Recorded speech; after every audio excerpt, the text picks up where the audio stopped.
65-year-old Marilyn Gandert was a longtime employee of the U.S. Postal Service, having worked there for over 30 years. Following the death of her son Ryan Gandert, who reportedly unalived himself, his widow Alissa Bickett and their children continued to live in their home in Albuquerque, New Mexico.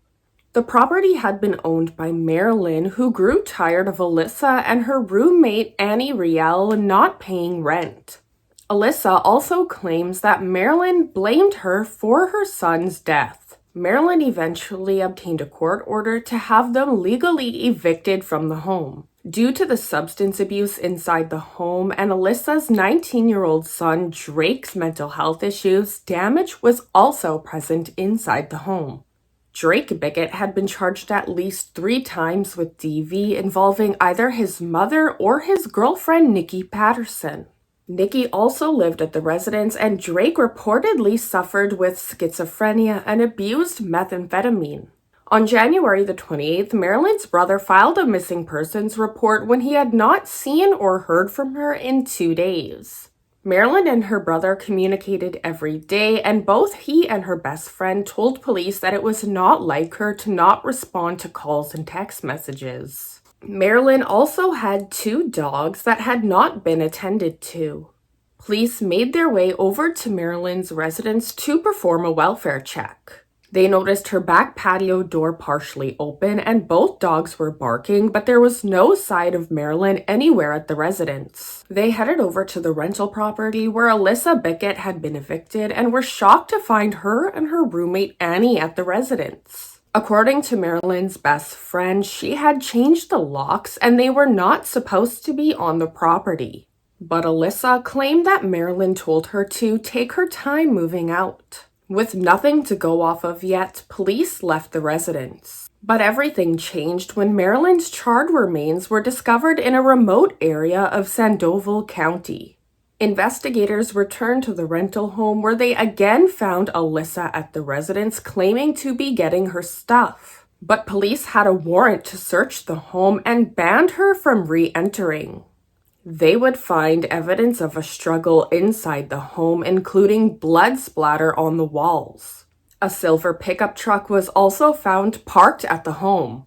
Inside, investigators would find Marilyn's purse, medications, and her keys. Furthermore, Alissa claimed to have spoken to Marilyn 2 days after they found her body. In May of 2018, Alissa Bickett and her friend and former roommate Annie Riel were arrested after Marilyn's blood was found inside Annie's vehicle. A key witness, Alissa's son Drake's girlfriend Nikki, agreed to cooperate and provided a detailed statement. Marilyn was lured to the residence and attacked by Annie and Alissa before being stabbed multiple times by Drake.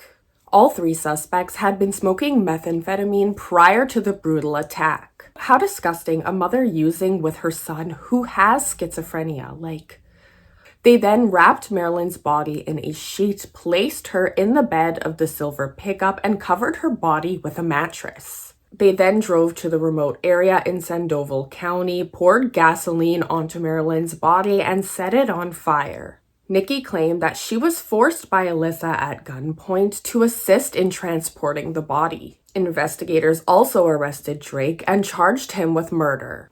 He initially tried to claim that his grandma had wanted to die and that he had assisted her by taking her life.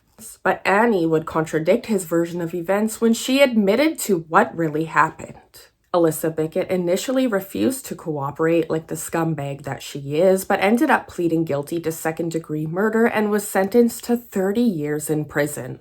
Annie Riel pled guilty to second-degree murder and was sentenced to 12 years in prison. Drake Bickett pled guilty to second-degree murder and was sentenced to 26 years in prison. Although Alissa Bickett was never charged in her husband Ryan's death, many people believe, including Marilyn, Ryan's mother, that she had something to do with it. But that is just a conspiracy theory at this point, and his manner of death remains a... What a sick and twisted case. I mean, Marilyn was Alissa Bickett's mother-in-law for many, many years, and Drake Bickett's grandmother. How can you do this to your own family? What, because she got sick and tired of you guys using her and taking her for a free ride in the home that she owned? She was kind enough to allow you guys to stay there after she believes that you had something to do with her son's death. This is how she was repaid. Absolutely disgusting. You can never trust anybody. But I want to hear all of your thoughts and opinions down in the comments below. What do you guys think of this case? Do you think that she had something to do with her husband's death? You guys know I always love to hear everything you have to say. Thank you guys so much for clicking on this video today. If you are new here and you do enjoy this type of content, don't forget to subscribe and hit that notification bell so you don't miss videos just like this one. And if you did like this video, don't forget to give it a thumbs up, as it is a free way to support the channel. I hope you guys take care of yourselves, and we'll see you in my next video.